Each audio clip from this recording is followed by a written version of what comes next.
Hello दोस्तों, कैसे हैं आप सब। आज मैं आपकी दोस्त रोशनी आप सब के लिए लाई हूँ एक कहानी। कहानी छोटी है मगर दिल को छू जाएगी।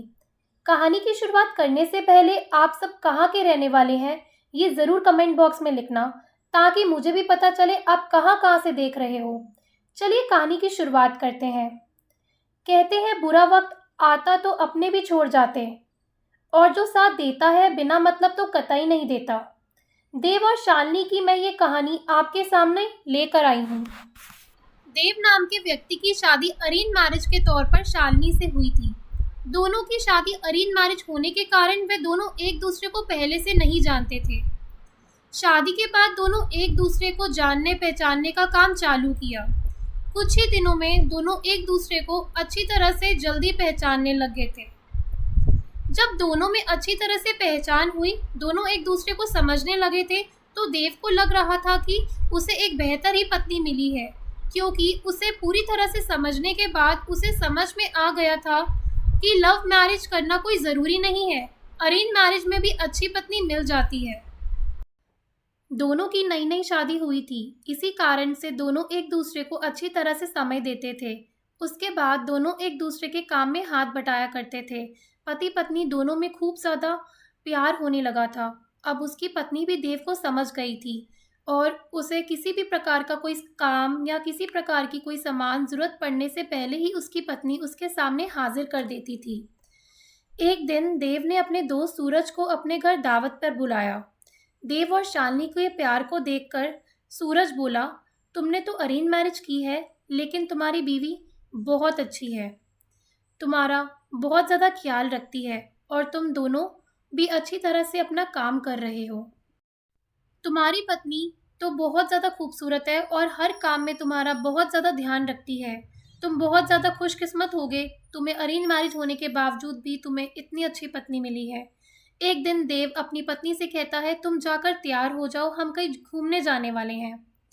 हम लोगों की शादी को इतना वक्त हो गया है, हम टाइम निकाल कर एक भी दिन घूमने के लिए नहीं गए।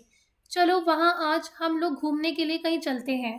इतना सुनकर उसकी पत्नी शालिनी कहती है, हाँ जी बिल्कुल, बहुत दिनों से हम लोग कहीं घूमने नहीं गए। अच्छा हुआ आज आपने बोल दिया, हम लोगों का मन नहीं लग रहा, चलो कहीं घूमने चलते हैं। दोनों एक कार में बैठकर घूमने के लिए निकल पड़ते हैं। रास्ते में जब हाईवे पर गाड़ी जाती है तो उसे एक बड़ी गाड़ी में टक्कर होने के कारण दोनों दुर्घटनाग्रस्त हो जाते हैं। देव को जब होश आता है वह अपने आप को हॉस्पिटल में पाता है और अपनी पत्नी को ढूंढने लगता है। तभी अपनी पत्नी को ढूंढते ढूंढते दूसरे कमरे में चला जाता है, जहां वह देखता है कि उसके सर अथवा पैर में तो दोपहर में बहुत ज़्यादा चोट आई है। देव घबरा कर डॉक्टर से पूछता है कि मेरी पत्नी की तबीयत ठीक तो है, क्या वह सही हो जाएगी ना।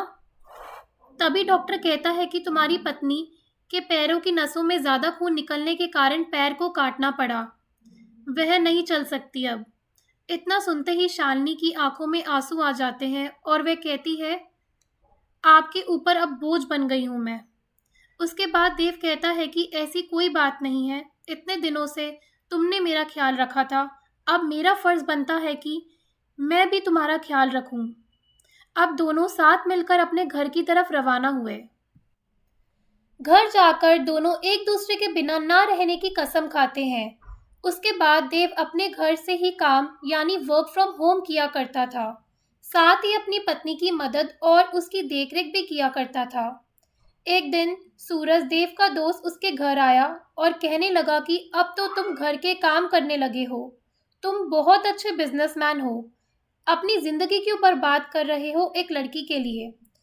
तुम अपनी दूसरी शादी कर लो, चाहे तो इसे भी अपने पास रख लो, लेकिन तुम कंपनी में वापस आ जाओ, काम करो। इसके बाद देव कहता है कि मेरी पत्नी से बढ़कर मेरी जिंदगी में कुछ भी नहीं है, मैं उसकी देखभाल हमेशा करूँगा और करता ही रहूँगा, क्योंकि हमेशा से ही मुझसे प्रेम करती थी और हमेशा से ही हम लोग पति पत्नी आपस में प्रेम करते रहेंगे। फिर वह अपने दोस्त को कहता है कि तुम जब आए थे और मुझसे कहा था कि तुम्हारी पत्नी बहुत अच्छी है, तुम बहुत खुशकिस्मत होगे जो तुम्हें ऐसी पत्नी मिली है, फिर आज क्या बात है, तुम इस प्रकार की बात मेरी पत्नी के लिए उपयोग क्यों कर रहे हो। आखिरकार जितने दिन उसने मेरी मदद की है, मेरा भी फर्ज बनता है कि मैं उसकी जिंदगी भर मदद करता रहूं। इतना सुनते ही पीछे से उसकी पत्नी भगवान से प्रार्थना करती है, भगवान आपने मुझे इतना अच्छा पति दिया है कि मैं इसका शुक्रिया कैसे अदा करूंगी। और वह सदा के लिए एक दूसरे से प्रेम करते रहे और अपनी जिंदगी को आगे बढ़ाते रहे। इसीलिए मेरा मानना है कि पत्नी चाहे जैसी भी हो, उसे कभी छोड़ना नहीं चाहिए। और पत्नी को कोई तकलीफ होती है तो उसका साथ देना चाहिए, ना कि उसका साथ छोड़ना चाहिए। दोस्तों, अगर आपको ये कहानी अच्छी लगी हो तो लाइक करना, और आगे और ऐसी कहानियाँ सुनने के लिए बेल आइकन प्रेस करके चैनल को सब्सक्राइब करना।